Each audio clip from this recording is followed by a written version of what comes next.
Okay. Was this a bust season for Trevor Lawrence, Jay? Yes, and actually that jumps into the question that I was going to ask about Trevor Lawrence. So Trevor Lawrence, obviously things were very ugly this season. It was a disappointment, but we all know, I heard you guys talking about it. Urban Meyer was a complete disaster. So yes. Are you guys giving Trevor Lawrence a mulligan? There's some talks of maybe Byron Leftwich coming in and becoming the head coach, which I would love for Trevor Lawrence. I think Byron Leftwich is a fantastic offensive mind. But one, what is your dynasty value for Trevor Lawrence? And two, are you giving him a mulligan for this season? And Josh, we'll start with you. I mean, sure, I'll give him a mulligan, but that still doesn't take away from how bad this season has been for him. I'm really disappointed. I'd like to see at least some kind of upside at some point. I know his first game of the season was the best game he had, and he threw 3 interceptions in that game. So, I don't know.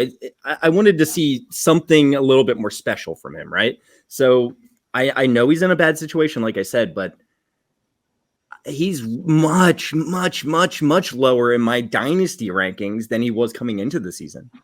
He's still. I'd rather have Justin Fields in fantasy.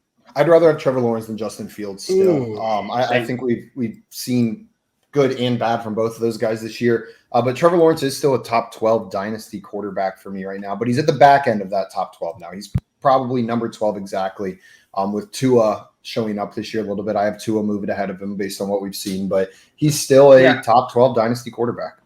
I don't even think calling it a bad situation does it justice. Like this is his, he had a coach who had a historically bad first season where he gets fired in the first season and the team falls apart around him.